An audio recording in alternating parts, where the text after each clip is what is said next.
Il n'y a pas un sommet ou une réunion de haut niveau sans que le Maroc ne s'illustre par ses déboires diplomatiques. À la tête de cette diplomatie,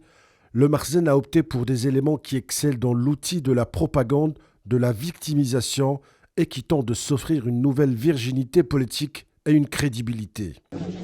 L'expulsion de la délégation sioniste du 36e sommet de l'Union africaine n'est qu'une preuve tangible de la ruse et la mesquinerie marocaine. Cette dernière qui a retourné ciel et terre pour que l'entité sioniste assiste aux travaux, et ce malgré lui avoir retiré le statut d'observateur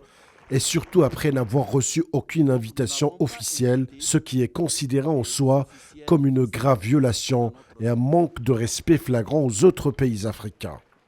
Le Maroc continue d'ailleurs de coloniser injustement les terres sahraouies et tente justement d'exploiter les tribunes continentales pour faire passer ses mensonges et ses manœuvres, surtout celles s'agissant de la question sahraoui, et pour réaliser ses visées politiques, le Maroc fait toujours appel à son mentor sioniste, le Makhzen qui ne s'est pas gêné d'utiliser les institutions de l'Union africaine, mais le sens diplomatique très éveillé de l'Algérie, de l'Afrique du Sud et autres pays africains qui ne reconnaissent pas l'entité sioniste a fait que ces plans machiavéliques n'arrivent toujours pas à aboutir.